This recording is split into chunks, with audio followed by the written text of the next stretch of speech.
Hi friends, ఈరోజు మనం గుమ్మడికాయ వడియాలు చూడొచ్చండి. సమ్మర్ కదండి, సమ్మర్లో అందరూ వడియాలు పెట్టుకుంటారు, మీరు కూడా పెట్టండి. ఈ గుమ్మడికాయ వడియాల కోసం మేము 3 గుమ్మడికాయలు తీసుకున్నామండి. వాటిని చిన్న చిన్న ముక్కల కింద కట్ చేసుకొని అందులో సాల్ట్, పసుపు వేసుకుని బాగా కలియబెట్టుకున్నాం. ఇలా ఒక క్లాత్లో వేసుకుని రాత్రంతా ఈ క్లాత్ మీద ఈ మూట కట్టేసి దీని మీద బరువు పెట్టాలండి. అలా బరువు పెట్టినప్పుడు వాటర్ అనేది బయటకు వచ్చేస్తుంది. అలా వచ్చిన తర్వాత మనం ఆ ముక్కలు అనేవి మినప్పిండిలో కలుపుకోవడానికి ఉపయోగపడతాయి, లేదంటే అవి వాటర్లా ఉంటుందండి.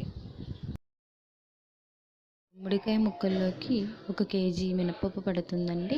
దీనిని మనం బూరెల పిండిలా మెత్తగా ఆడుకోవాలి. అలా ఆడుకొని ఒక లోతైన ట్రబ్బులో ఎందులోనైనా వేసుకొని మనం రెడీగా పెట్టుకోవాలి. 1/2 కేజీ మేము పచ్చిమిరపకాయలు తీసుకున్నామండి. మీరు తగ్గించుకోవచ్చు కారం తక్కువ కావాలంటే.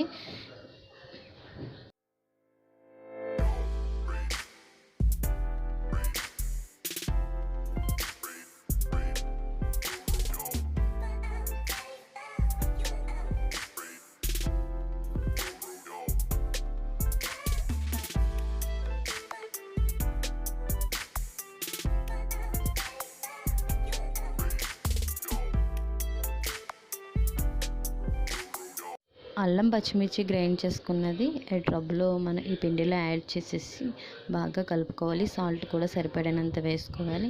అలా వేసుకున్న తర్వాత గుమ్మడికాయ వడియాల్ని కొన్ని ముక్కల చొప్పున వేసి బాగా కలపాలండి.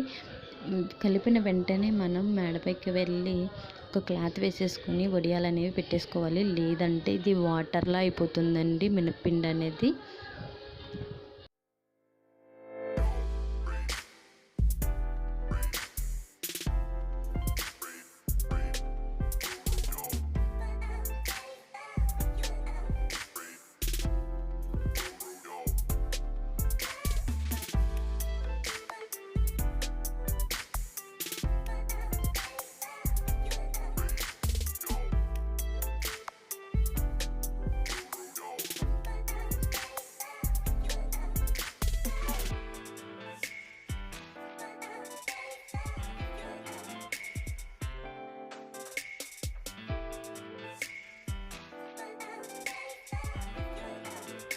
కదా, ఇలా పూర్తి కంప్లీట్ అయిన తర్వాత 3 డేస్ మేము ఎండబెట్టుకున్నామండి. ఇవి 4 to 5 డేస్ ఎండబెట్టేసుకుని బాగానే వాటిని తీసుకుని మనం గాలి వెళ్ళని ఒక ఎయిర్ టైట్ ఒక కంటైనర్లో వేసుకొని క్యాప్ పెట్టేసుకోవడమేనండి.